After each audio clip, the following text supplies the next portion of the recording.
Aku ingin duduk denganmu, Almeira. Almeira tidak langsung pulang, sekalipun mobilnya telah benar. Ketika ia selesai sarapan di lobi hotel, ia memilih untuk menikmati jam yang masih tersisa di dalam kamar.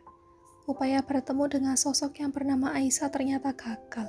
Entah mengapa perempuan itu alih-alih menggagalkan kesepakatan mereka guna bertemu. Yang semulanya Almeira sendiri tidak berniat menerima tawaran tersebut. Namun kata perempuan itu, ada hal penting yang harus ia sampaikan. Almeira sudah penasaran bukan main, tapi ternyata ia seperti dipermainkan.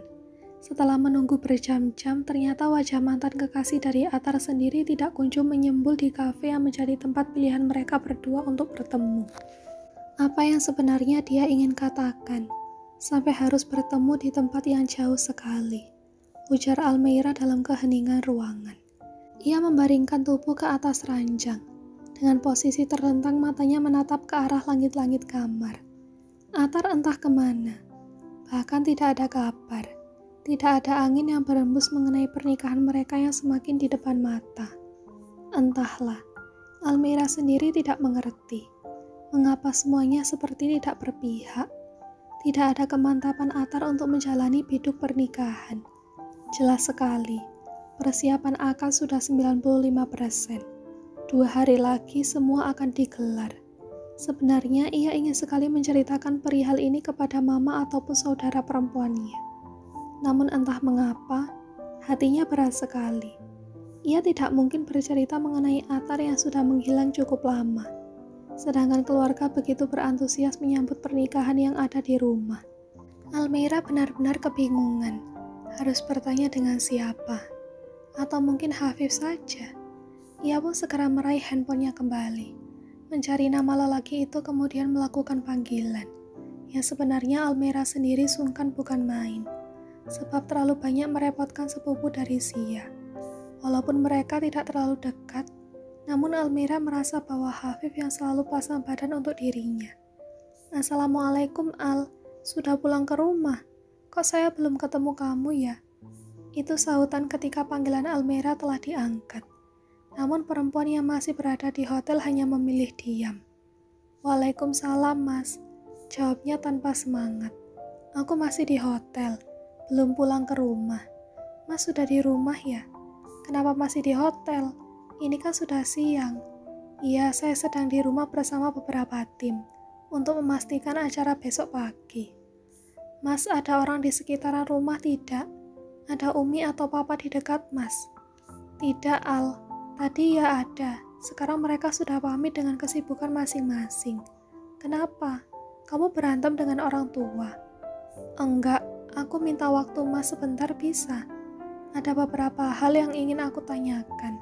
Sampai sekarang masih mengganggu pikiran aku. Sebentar Al, saya agak menjauh dari rumah. Hafif pun berjalan ke arah halaman rumah. Yang memang sudah didekorasi dengan tenda-tenda balon dan itu hampir penuh di sekitaran kediaman orang tua Almeira. Mas tahu kenapa Atar seperti ini? Memangnya dia seperti apa? Saya tidak tahu apapun. Terakhir saya bertemu dengan Atar karena ada kesalahpahaman yang buat kami bertengkar. Bertengkar? Ya, pertengkaran itu cukup hebat. Membuat saya merasa tersudutkan. Lalu saya tidak terima dan entah mengapa dia menganggap saya sebagai seorang sahabat yang telah berkhianat. Kalau komunikasi kamu cukup renggang dengan Atar, konfirmasi ke orang tuanya langsung saja, Al. Yang pasti orang tuanya akan memberikan kabar mengenai anaknya. Atar ada di rumah orang tuanya kok. Gak ada, Mas.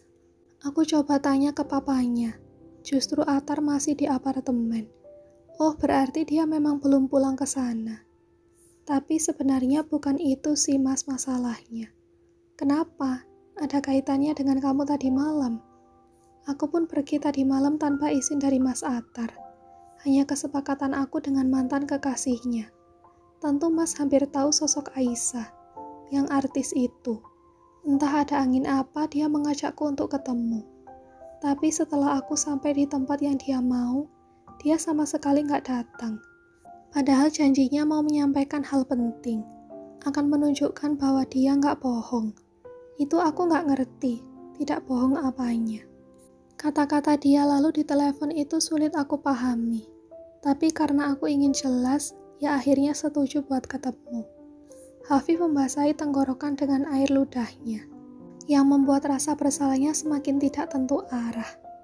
Apa Mas tahu bagaimana hubungan mereka sebenarnya?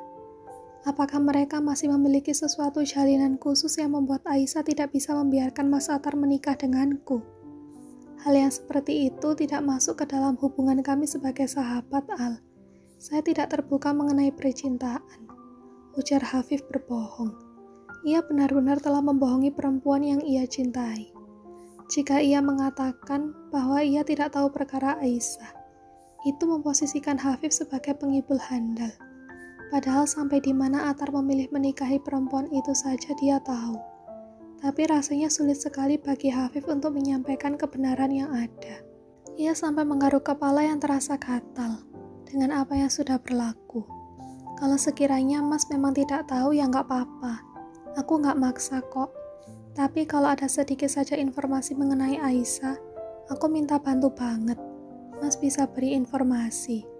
Karena di sini aku merasa berjuang sendirian. Mas Atar sama sekali nggak respon. Bahkan mengajukan aku gitu aja. Pernikahan yang seperti ini bukan menjadi bagian dari impianku. Walaupun aku tahu, mungkin dia juga sama kalutnya. Karena esok adalah momen pertama kali kami menikah. Tapi dia nggak berhak menjauh tanpa kabar. Setidaknya balas saja satu pesanku. Hanya saja sampai detik ini semua pesan-pesan aku diabaikan. Padahal dia mengaktifkan media sosialnya. Hafif tidak bisa berkata-kata lagi. Ia cukup menjadi pendengar. Apa sulitnya menyampaikan kalau memang tidak berkenan denganku? Ngomong yang jelas, biar aku bisa perbaiki caraku. Ada salah atau gimana? Aku makin gak ngerti. Sudah Al, jangan dipikirkan terlalu dalam. Nanti kamu stres sendiri. Anggap saja ini adalah ujian dari pernikahan kamu. Semoga nanti sampai hari akad nikah tiba, semua berjalan lancar dan kekhawatiran kamu tidak terjadi sesuatu hal buruk. Almira mendesah nafas panjang. Aku juga berharap seperti itu, Mas. Maaf banget, jadi cerita panjang lebar. Aku gak tahu harus cerita ke siapa. Gak mungkin ganggu Sia yang lagi quality time bareng suaminya. Dan gak tahu kenapa Mas selalu bersedia mendengarkan ceritaku tanpa jenuh. Saya kenal kamu, walaupun kita tidak terlalu dekat. Tapi hubungan saya dan kamu masih berkesinambungan. Saran saya, kamu segera pulang ke rumah. Kasihan orang tua.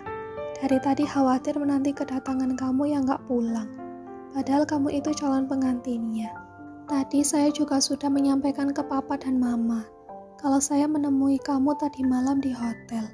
Karena ban mobil yang pecah. Saya ceritakan semuanya. Tanpa saya tutup-tutupi. Kalau misalkan ada yang tidak pas dengan cerita saya, kamu yang benarkan. Perempuan itu tertawa kecil mendengarkan ucapan Hafif. Serius Mas cerita ke papa dan Umi? Iya serius, gak mungkin saya bohong. Apalagi saya tahu keadaan kamu dan saya menangani banyak hal tentang kejadian tadi malam. Saya takut nanti dipikirnya apa-apain kamu lagi. Karena saya lelaki dan kamu perempuan. Terus kita satu hotel. Padahal saya tidak tidur sama sekali. Oh ya, Mas tidak tidur sedikit pun. Saya nggak bisa tidur. Malah di masjid ketemu pemilik bengkel dan banyak ngobrol di sana.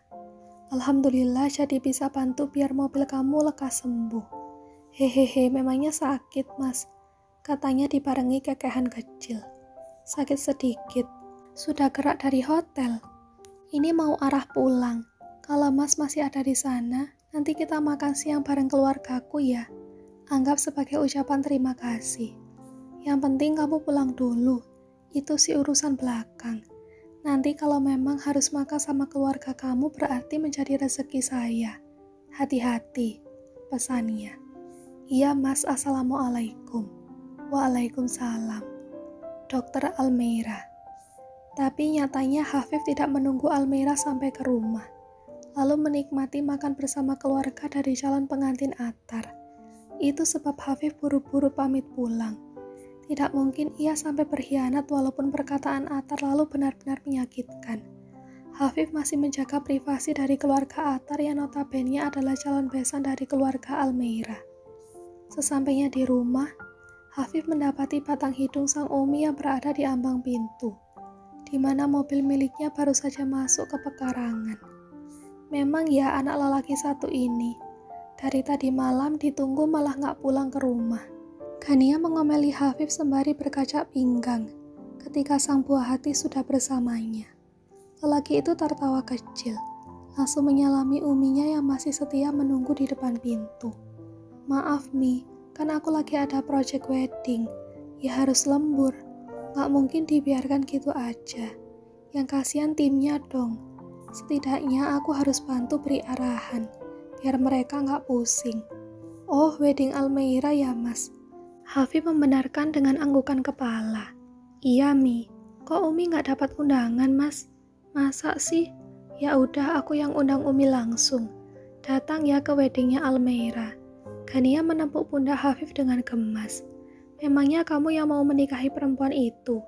Dia mau dinikahi sahabat kamu, bukan anak Umi yang tampan ini. Mi, semisalnya aku juga menikah, sebenarnya Umi sudah izinkan belum? Isininlah, memangnya kamu sudah punya calon. Beneran, aku harus minta pendapat papa juga nggak buat bisa menikah? Enggak lah, minta doa restu aja ke papa. Selagi Umi sudah izinkan, papa bakal nurut kok. Papa pasti ngomong, ayo jalan terus Mas.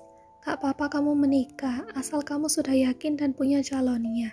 Kalau sudah punya calonnya, Umi langsung pergi ke toko berlian untuk cari mahar. Ya udah Mi, beli aja untuk jaga-jaga, saut Hafif lagi. Serius? Gania menatap kaget ke arah sang anak. Ya serius Mi, kan jaga-jaga. Barangkali nanti setelah Almeira menikah, aku pun langsung ketemu jodoh di sana. Bisa-bisanya, tapi beneran Umi disuruh beli mahar.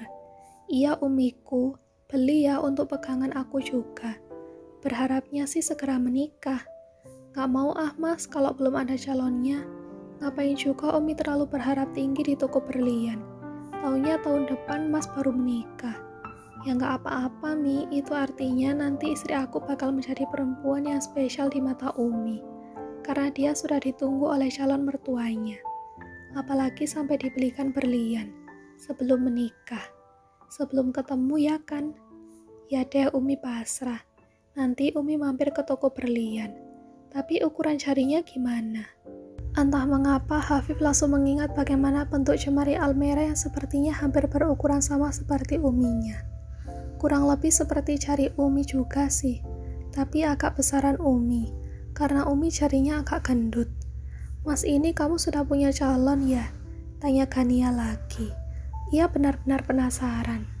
Belum Mi, masih insting aku aja sih. Ya Allah, bisanya pakai insting doang. Ya udah Umi turuti saja daripada pusing sendiri. Ya kan apa salahnya sih Mi? Gak rugi juga beli berlian. Katanya tanpa merasa bersalah. Umi bisa menuruti kemauan kamu apapun itu Mas. Tapi yang jelas juga perempuannya. Seperti apa gimana ciri-cirinya. Umi juga harus tahu. Ya itu tadi, jemarinya kurang lebih seperti Umi. Karena jari Umi kegendutan sedikit. Makanya cari yang ukuran jari kelingking Umi aja. Ya Allah, anak ini lagi kesambet apa sih? Gara-gara lihat wedding Almeira. Kamu gak menikah dalam waktu dekat kok Mas. Umi bakal sabar juga tungguin calon mantu Umi. Udah Mi, beli aja berlian yang sesuai dengan karakter Umi. Yang menurut Umi cantik banget. Nanti harganya Umi sampaikan ke aku. Biar langsung transfer. Gania hanya bisa geleng-geleng kepala. Mendapat perintah dari sang anak. Tapi gak apa-apa deh, semoga pernikahan Almeira menular ke pernikahan kamu juga. Pastinya pernikahan mereka mewah ya Mas, kan keluarga Atar keluarga konglomerat. Mewah atau tidaknya tergantung sudut pandang orang masing-masing nih. Mereka ambil budget yang berapa Mas? Hampir 200 juta. 200 juta untuk konglomerat seperti keluarga Atar itu tidak memiliki arti yang terlalu mewah gak sih Mas? Mungkin, saut Afif agak tidak peduli, sembari melangkahkan kaki ke dalam rumah. Langsung mendudukkan diri di meja makan, di mana sajian makan siang sudah tersedia di sana. Umi tahu aja aku belum ada isi perut dari tadi malam. Ujar lelaki itu dibarengi kekehan kecil, mengambil piring yang tersedia. Ya tahulah, Umi bukan punya anak perempuan aja. Oh ya, Umi sampai kelupaan. Alea mau menikah, Mas. Alea adalah adik bungsu Hafif yang baru saja duduk di bangku kuliah. Baru sekali semester 1. Hafif sampai tersedak mendengarnya. Alea mau menikah, Mi. Ia memastikan ulang perkataan uminya. Iya, adik bungsu kamu, Umi sampai lupa cerita kan. Kamu sih jarang pulang. Kok udah mau menikah aja? Pendidikan juga belum selesai. Katanya keberatan.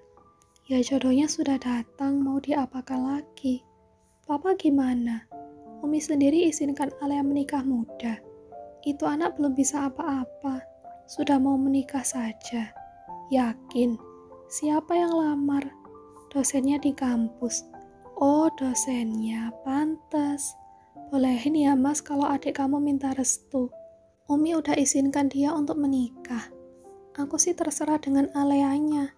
Kalau yakin untuk menikah, ya gak apa-apa. Hafif menyuapkan nasi ke dalam mulut dengan perasaan agak sedih. Adik perempuannya yang bungsu sudah punya pasangan hidup. Kok dia belum ya?